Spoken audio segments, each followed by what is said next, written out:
भगवान श्री कृष्ण ने राधा रानी से विवाह क्यों नहीं किया। हिंदू धर्म ग्रंथों में इस प्रसंग से जुड़ी कई कथाएं प्रचलित हैं, जिनमें से सबसे पहली कथा के अनुसार ऐसा माना जाता है कि राधा कोई और नहीं बल्कि श्री कृष्ण का ही एक रूप थी। स्कंद पुराण की माने तो श्री कृष्ण को आत्मा राम भी कहा जाता है, अर्थात जो अपनी आत्मा में ही रमण करते हुए आनंदित रहता है और उसे आनंद की अनुभूति के लिए किसी अन्य की आवश्यकता नहीं होती। उनकी आत्मा तो राधा ही है, अतः राधा और कृष्ण को कभी अलग नहीं किया जा सकता।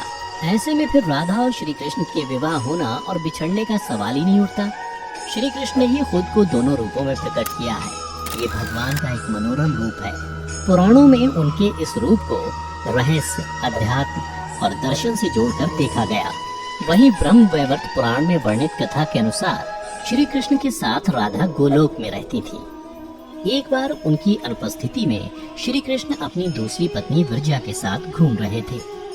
तभी राधा आ गई। वे विरजा पर नाराज होकर वहां से चली गई। श्री कृष्ण के सेवक और मित्र श्रीदामा को राधा का यह व्यवहार ठीक नहीं लगा और वे राधा को भला बुरा कहने लगे। राधा ने क्रोधित होकर श्रीदामा को अगले जन्म में शंखचूड़ नामक राक्षस बनने का श्राप दिया। इस पर श्रीदामा ने भी उनको पृथ्वी लोक पर मनुष्य रूप में जन्म लेकर 100 वर्ष तक कृष्ण विछोह का श्राप दे दिया। राधा को जब श्राप मिला था तब श्री कृष्ण ने उनसे कहा था कि तुम्हारा मनुष्य रूप में जन्म तो होगा, लेकिन तुम सदैव मेरे पास रहोगी। यही कारण था कि राधा और श्री कृष्ण का बचपन में विछोह हो गया था। जबकि रामचरितमानस के बालकांड के अनुसार एक बार विष्णु जी ने नारद जी के साथ छल किया था। उन्हें खुद का स्वरूप देने के बजाय वानर का स्वरूप दे दिया था।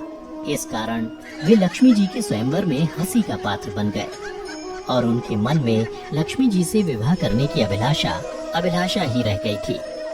नारद जी को जब इस छल का पता चला तो वे क्रोधित होकर वैकुंठ पहुँचे और भगवान को बहुत भला बुरा कहा और उन्हें पत्नी वियोग का श्राप दे दिया।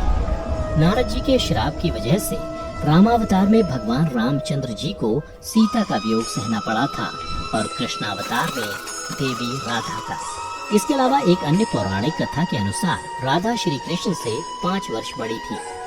राधा ने श्री कृष्ण को पहली बार जब देखा था जब उनकी माँ यशोदा ने उन्हें ओखल से बांध दिया था। कुछ लोग कहते हैं कि वह पहली बार गोकुल अपने पिता वृषभानु जी के साथ आई थी, तब श्री कृष्ण को पहली बार देखा था।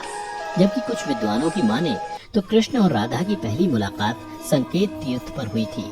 जो भी हो, लेकिन जब राधा ने कृष्ण को देखा तो वह उनके प्रेम में पागल जैसी हो गई थी और कृष्ण भी उन्हें देखकर मोहित हो गए थे और फिर दोनों में प्रेम हो गया था। ऐसा माना जाता है कि तभी से राधा श्री कृष्ण की मुरली सुनकर बावरी होकर नाचने लगती थी और वह उनसे मिलने के लिए बाहर निकल जाती थी। जब गांव में कृष्ण और राधा के प्रेम की चर्चा चल पड़ी तो राधा के समाज के लोगों ने उसका घर से बाहर निकलना बंद करवा दिया। जिसके बाद एक दिन श्री कृष्ण ने अपनी माता यशोदा से कहा कि माता, मैं राधा से विवाह करना चाहता हूँ। यह सुनकर यशोदा मैया ने कहा कि राधा तुम्हारे लिए ठीक लड़की नहीं है।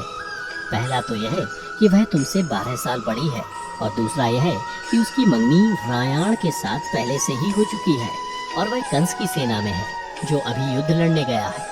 जब आएगा तो राधा का उससे विवाह हो जाएगा, इसलिए उससे तुम्हारा विवाह नहीं हो सकता। हम तुम्हारे लिए दूसरी कन्या ढूंढेंगे। लेकिन कृष्ण जिद करने लगे। तब यशोदा ने नंद से कहा।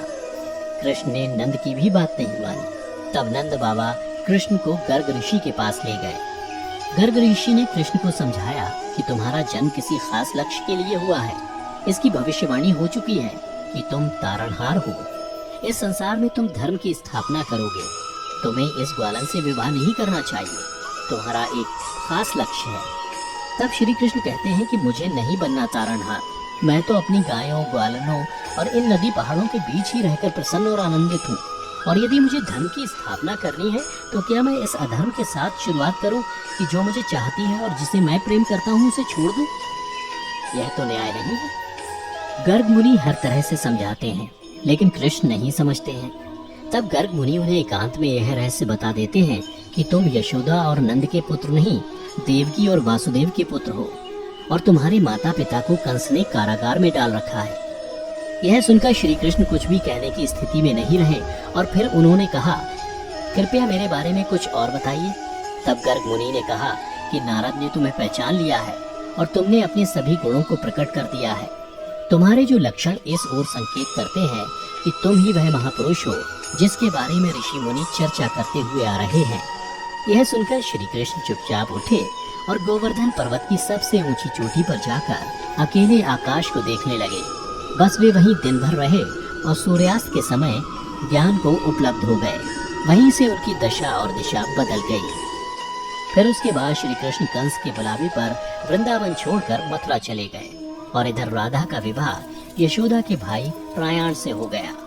मित्रों, इसलिए भगवान कृष्ण ने कहा कि राधा तो मेरी आत्मा है, भले ऐसे में मैं उससे विवाह करूं या न करूं, इससे क्या फर्क पड़ता है। विवाह के बाद भी राधा का ना तो मेरे प्रति स्नेह कम हुआ और ना ही मेरा राधा के प्रति। इसलिए मित्रों, अगर आप भी किसी से प्रेम करते हैं और आपकी उससे शादी नहीं होती है तो निराश ना हो, बल्कि उसके प्रेम को अपने मन में हमेशा के लिए याद रखें, जैसा कि श्री कृष्ण ने किया था। तो मित्रों, उम्मीद करता हूँ कि आपको श्री कृष्ण और राधा की ये प्रेम कथा पसंद आई होगी। अगर पसंद आई हो तो इसे ज़्यादा से ज़्यादा लाइक करें और अपने दोस्तों के साथ शेयर भी अवश्य करें।